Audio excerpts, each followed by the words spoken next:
আজ বানাবো টক ঝাল মিষ্টি আমের আচার। প্রথমেই দেখো, আমগুলোকে কেটে ভালো মতো ধুয়ে নিয়েছি। অ্যাড করব হলুদ গুঁড়ো, লবণ, লঙ্কা গুঁড়ো, দিয়ে ভালো মতো মাখিয়ে নেব। তারপর 2 থেকে 3 ঘন্টা মতো রোদ্রে শুকোতে দেব। এবার কড়াইয়ে আমি কিছুটা তেল নিয়ে নিয়েছি। কিছুক্ষণের জন্য আমগুলোকে একটু ভাজা ভাজা করে নেব। আর এদিকে দেখো, আমার মশলাও রেডি হয়ে গেছে।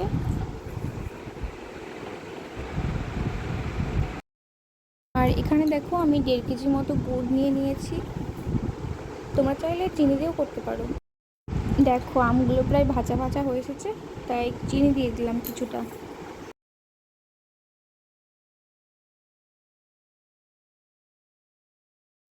আবার গুঁড়ো দিয়ে দিলাম। আবার কিছুক্ষণ ফুটিয়ে নেব। আর অপেক্ষায় রাখতে হবে যতক্ষণ না ঘন হয়ে আসছে। তো এখানে দেখো, প্রায় ঘন হয়ে এসেছে। এবারে অ্যাড করে দেব ওই ভেজে রাখা মশলাটা।